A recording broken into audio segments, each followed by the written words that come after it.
because it's just a result that I wanted to share with you today on a master student stay in Eurospin this year. Actually, he ended his project in August, and he helped us. So his name is Kylian Alliot, and he helped us implementing the AFI actual flip angle imaging technique in Bruker preclinical scanners. So basically, Alexis presented already the sequence, and for this you need to have to ensure that you have two blocks of acquisitions with two different TR, TR1 and TR2, that are linked together with a proportionality factor of n. So there are several ways to do that in Bruker. Maybe some of you are familiar with Paravision methods.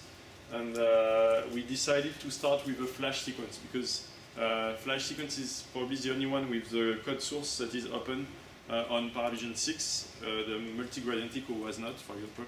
And basically the flash, for those who doesn't know, is a fast low-angle shot sequence. So it's a gradient echo sequence with capability to have alpha that is not 90 degree, that is required for the actual flip angle technique. But it's only one single acquisition each time, and it can be 3D. So this was the 3D standard flash, and on this we need to add a second image each time we do TR1.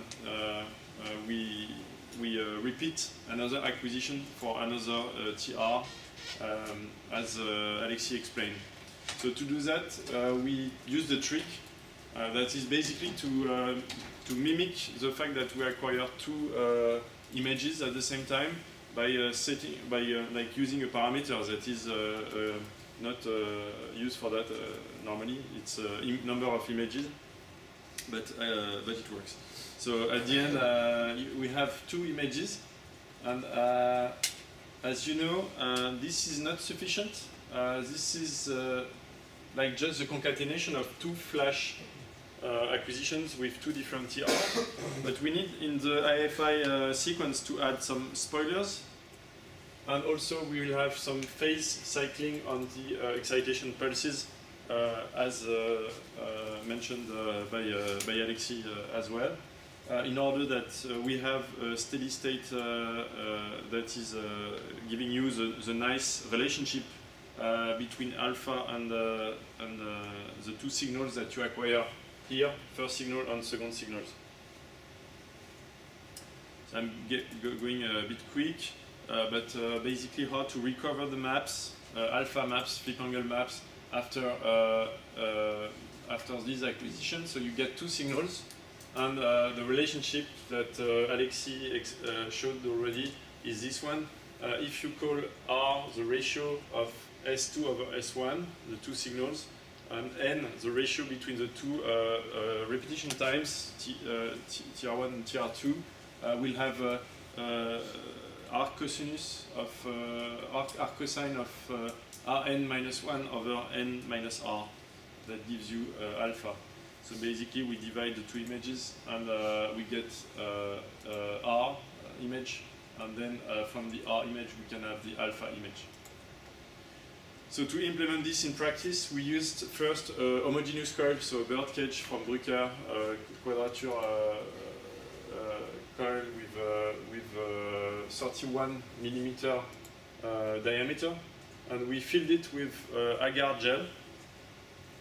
First with water to start with, and it was very simple. And the implementation of it was field of view that is covering more than the coil, with a resolution of 400 micrometers, and TR1, TR2 that are still short compared to the T1 as required by the actual flip angle technique. The alpha was mainly set to, the target alpha was mainly set to 50 degrees, which means that we calibrate the pulses at the beginning of the experiment to 50 degrees, so that the pulse intensity pulse calculation is set to 50 degrees. And we use quite too long actually, radio frequency pulse of 1 millisecond. As Alexis explained, it's probably too long and gives us some sensitivity to delta V0 inhomogeneities, and we should optimize that in the future. So basically what you will see is that you have the coil covering the red area here, and will image over a larger region to have also the decreasing V1 outside the coil. But this is supposed to be at least homogeneous inside the coil. So this is just to show you that we have done this in a user-friendly way, so that at the end you don't have to set many parameters. You just set your repetition time TR2 and the ratio TR2 over TR1, and also a few others like the duration of the RF pulse on another tab here. Maybe I'll show you during the hands-on later on. So basically what we get if we test that for the first time, we have some artifacts. So this is different planes, different slices along the phantom. So this is a central slice on minus almost 10 millimeter, plus 10 millimeter, so here and here. And what you see is that you have a plateau in the middle and it decreases on the side of the coil. So this is a profile along the longitudinal axis. And you reach something that is not 50 degrees, you reach a bit more. This was at that time not taking into account the spoiler that is needed. So we included the spoiler, and actually you get with the spoiler much less artifacts in this case, and also a plateau that is probably with less standard deviation of the values inside one slice. But still, in this case, we miss something very important, that is compensation of the diffusion encoding in the sequence. So in your gradient in the sequence, you need also to take into account the diffusion diffusion encoding of all the other gradients of the sequence. And by adding this, you get something that looks a bit better, because it reached the 50-degree target in the middle, and then it's decreasing on the sides, which is pretty normal because you expect it to be not so efficient on the sides. But still, we have some artifacts here. You can see a blurring of the object, and this comes from motion. So we identified that water was flowing inside the tube, and we get some vibration in the system. So what we decided then is to go for, sorry it's cut on the right, but you can guess what this is. It's the same experiment but with agar gel. So we changed to 2.5% agar, and in this case we get less artifacts and much less standard deviation along inside one slice, but the same kind of qualitative profile on the side also, with the main flip angle here that is perfectly 50 degrees. So we were pretty confident that in this case we have the right sequence, but then we also want to test several angles, so we can repeat the same acquisition for different angles, and this is the comparison between the target angle and the actual flip angle that we measured in the central slice. So you can see some deviation here at the end, at the largest angle we tested, which is 100 degree. But otherwise, it's very satisfactory, I would say. And then, of course, the purpose of this kind of method is not to test it on homogeneous coil. It's probably to use it for V1 inhomogeneity mapping. So we tested it on a Bruker surface loop that is 46 millimeter diameter loop, and still on an agar block of gel. And we added two mousse, materials, damping materials that could avoid some vibrations. Of course, we need to shim very well also. So this was done with second order shim and local shim in the area of interest. So this is a result. Of course, it's thresholded based on the SNR of the images. And this on the right, you see, of course, this is along the different slices in front of the coil. So the coil is here. And you see the main central slices, sagittal slices with the coil here, and a decrease of B1 with a profile that a line profile here that is decreasing and then reach the noise level. So this has to be compared with simulations. So thanks to Anton and Reda, we had the coil simulated. So this was a drawing from Kilian of the details when he opened the coil to reverse engineer the coil. And at the end, it was implemented in CST with the same agar properties to simulate the same. And this is one result in the central slice again, with the coil being here. And the field of interest is on this side, so you can see the decrease here of B1 in the profile. And this has to be compared, but it was not done yet, to the previous image I showed you, which is not on the same scale actually. This is 20 millimeter, and this is, 20 millimeter is here, so you have to compare. I think this part is the start of the decrease only.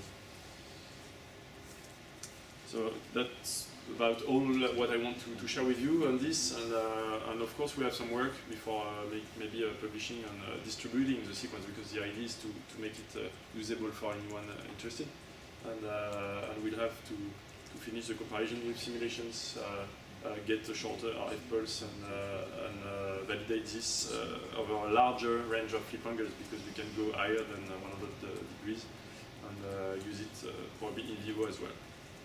Thanks.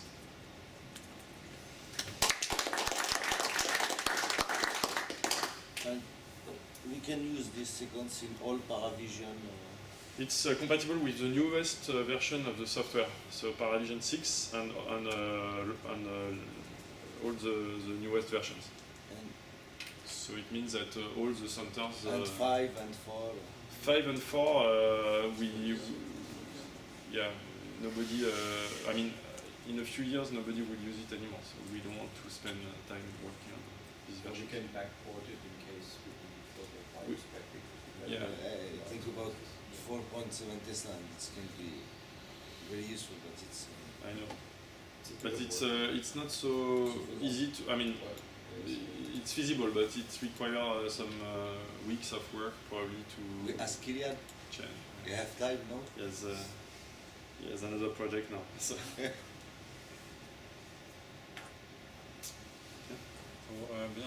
Would it be possible to get any calibration for absolute values of V1 plus per unit power, somehow to estimate these numbers? So not only the profile, but also... So for sure we have the power that is shot by the coil each time, but this is still a flip angle map. So probably Alexia has more answer on this. I mean, you know, for example, that in a particular point you reach the actual flip angle of n degrees. You know? Yeah. And after that, is it possible for, I don't know, for certain volume, if you know the power, to estimate which amount of microteslas it corresponds in terms of V1 plus magnitude? Yes. Converted basically to B1 plus. It's straightforward, I guess, because you have the flip angle that is related to intensity of V1 times the time. It's an integral over time. So It's the relationship I showed earlier. You find a B1 and you divide it by the voltage. I mean, I know on the Bruker system it's different. You speak in terms of power. On the Siemens system you speak in terms of voltage. You set a voltage and then you measure a certain B1. So then your B1 map is going to be in microtesla per volt.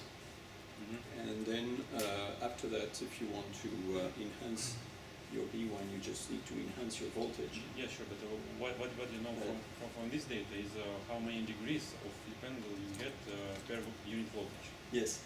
But how to calculate it recalculate into microteslas per voltage? So with the correspondence between degrees. I am multiplied by duration. yeah, it's probably the B1 integrated over the duration of the pulse that creates the flip angle. So would it be possible somehow to add this calculation into? Yeah, it's very straightforward. Okay. Yeah, that's the relationship I showed. Maybe I was a bit fast at the beginning of my presentation, but basically you get Tesla from the gyromagnetic ratio, knowing the number of pi that you measure, the number of the number of radians.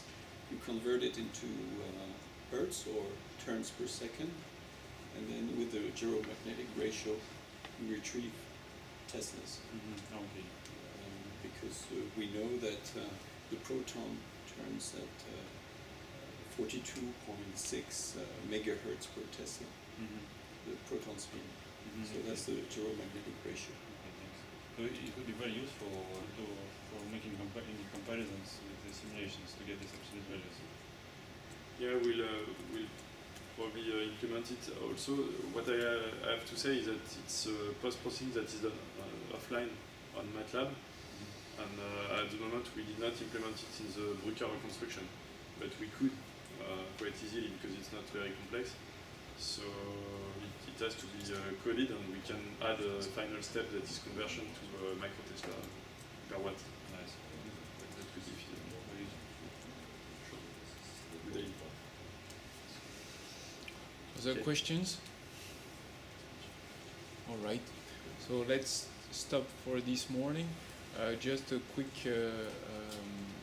reminder. So we will come back with my talk actually at 1:30, and before that we go to get lunch. So it's very close to where we were yesterday, but once we will be in the cafeteria, it's very easy. You take a plateau and you put whatever you want on it, and after that we meet at the cashiers,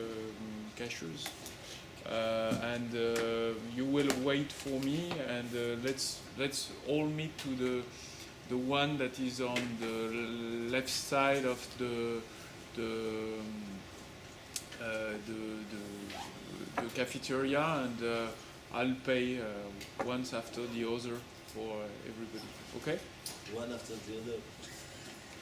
Yeah. I think that when we finish to eat, you start. Yeah, might be like that. The relationship. Okay. That's the time. T'es d'accord? Suppose you have Je vais aller voir Lisa et je rejoins. time of your cells Non, parce que je vais en avoir besoin. times the Ah, tu manges rotation avec? frequency Ouais. Ah, of your dommage. spins, which is given by this. Parce que moi je voulais voir That gives you the flip angle. Ouais, tu le verras sur So, c'est après. and B1, if it's in microtesla per volt, then you have to multiply by your voltage, U, that you set at your coil input. And so you get the microtesla by simply going, you know alpha, you measure alpha, Serve-toi. and this is the relationship. You know your voltage, you know the duration.